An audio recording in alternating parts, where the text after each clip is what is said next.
whatever about that.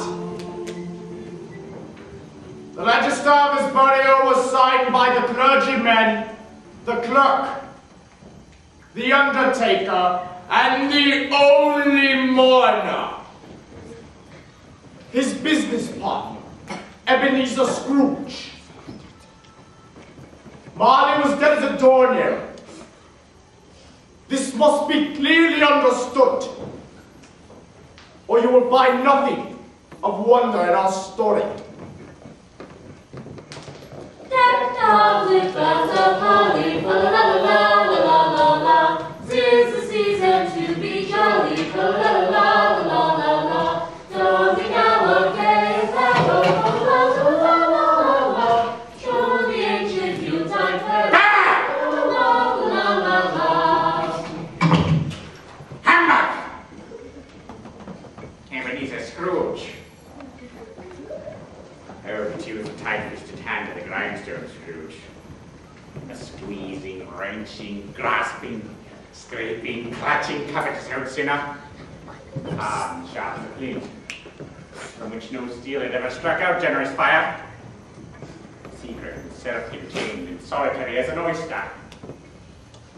The cold within froze his old features, nipped his pointed nose, shriveled his cheeks, stiffened his gait, made his eyes red and his thin lips blue, and spoke out shrewdly in his great big voice. There was a frosty crust upon his head, on his eyebrows and his wiry chin. He carried his earlier temperature around with him.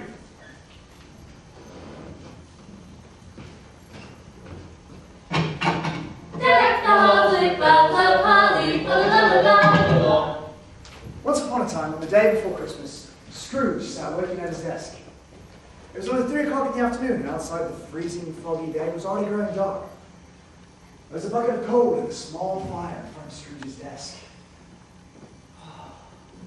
And an even smaller fire in front of the desk of his clerk, Bob Cratchett, who would sit in his coal corner, trying to copy letters. Whenever the clerk would try to take a piece of coal or two to warm himself. Get back to work! So, the clerk tried to warm himself with his candle. But having little imagination, he failed. Deck the halls with Not even the appearance of Scrooge's cheerful nephew Fred could warm up the gloomy office. Tis the season to be jolly, la la la. Merry Christmas, Uncle! Don me now our gay apparel. God save you. Bah! Humbug! Christmas a humbug, Uncle. I don't believe it. I do. Merry Christmas. What right have you to be merry? What reason have you to be merry? Poor enough. What right have you to be dismal? What reason have you to be morose? You're rich enough. Bah! Humbug! Not even a word of food. Merry Christmas. What's Christmas to you but a time for paying bills without money? A time for finding yourself 1 year older, not an hour richer. If I had my way, every fool who goes about with Merry Christmas on his lips would be roasted with his own turkey and buried with a stick of holly to his heart! Uncle. Nephew, you keep Christmas in your way and I'll keep it in mine. Keep it, but you don't keep it. Then let me leave it to you. Much good it's done you. I've always thought of Christmas, Uncle, as a good time. A kind, forgiving, charitable, pleasant time. The only time of the year when men and women open their arms to one another and realize that we are all passengers to the grave, not a race of strangers traveling separate journeys. And therefore, Uncle, though it has never put a scrap of gold or silver in my pocket, I believe it has done me good and will do me good, and I say God bless it. God bless you. Another word from you and you'll keep Christmas by losing your position. Well, point of speaker, sir. Should go into politics. Don't be angry, Uncle. Come at Christmas dinner with us tomorrow. Good afternoon, nephew. But why? Why? Why did you get married? Because I fell in love. Because you fell in love. Good afternoon. I want nothing from you. Why can't we be friends? Good afternoon.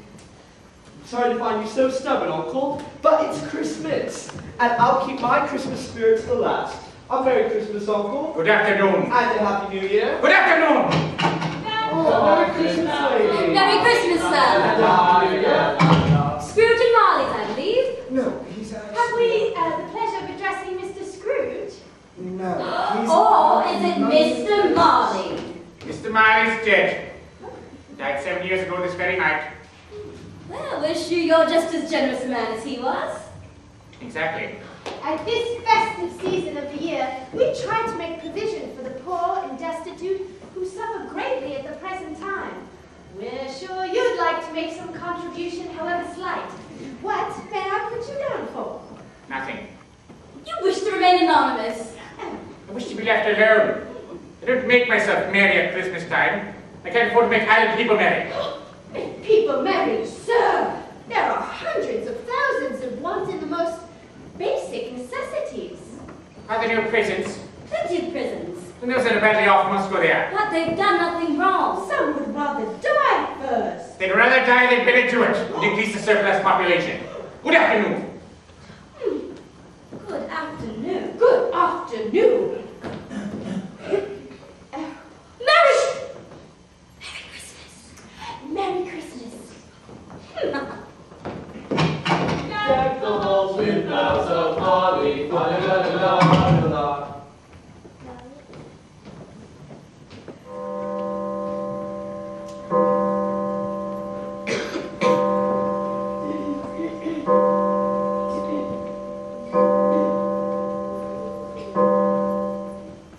You'll want tomorrow off, I suppose. If it's convenient, sir. It's not convenient. It's not fair. Pay a day's wages for no work. It's only once a year, sir. It's a poor excuse for picking a man's pocket every 25th of December. Well, take it. But be back here all the earlier next morning. Yes, sir. Thank you, sir. I promise.